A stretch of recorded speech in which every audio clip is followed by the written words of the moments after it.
आवाज महाराष्ट्राचा news channel मध्ये आपल्या सर्वांचं स्वागत आहे।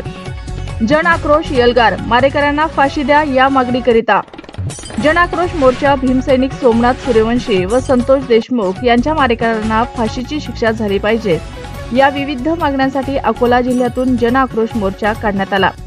निवेदनातील प्रमुख मागण्या संतोष देशमुख व सोमनाथ सूर्यवंशी यांच्या मारेकऱ्यांना तातडीने फाशीची शिक्षा द्यावी, गुन्हेगारांना आश्रय देणाऱ्या राजकीय नेत्यांची SIT मार्फत चौकशी करण्यात यावी, कर्तव्यात कसूर करणाऱ्या पोलीस अधिकाऱ्यांवर कारवाई करून त्यांना सह आरोपी बनवावे, दिवंगत कुटुंबियांना आर्थिक सहाय्य आणि पुनर्वसनाची तातडीने व्यवस्था करावी, खटल्यासाठी विशेष सरकारी वकिलांची नियुक्ती करून प्रकरण फास्ट ट्रॅक न्यायालयात चालवावे, आरोपींची मालमत्ता जप्त करण्यात यावी।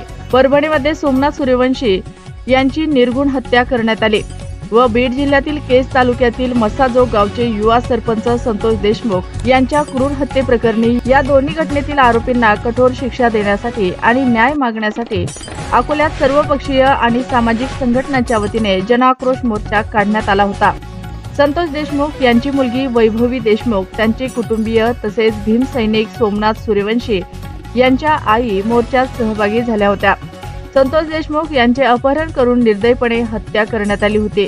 या प्रकरणात 7 आरोपींना अटक करण्यात आली असून मुख्य सूत्रधार वाल्मिक कराड यांच्यावर गुन्हा दाखल करण्याची मागणी होत आहे। तसेच त्यांना अभय देणारे तत्कालीन पालकमंत्री संजय मुंडे यांचा राजीनामा घेण्यात यावा अशी मागणी करण्यात आली आहे। अशोक वाटिका येथून जिल्हाधिकारी कार्यालयापर्यंत मोर्चा काढण्यात आला।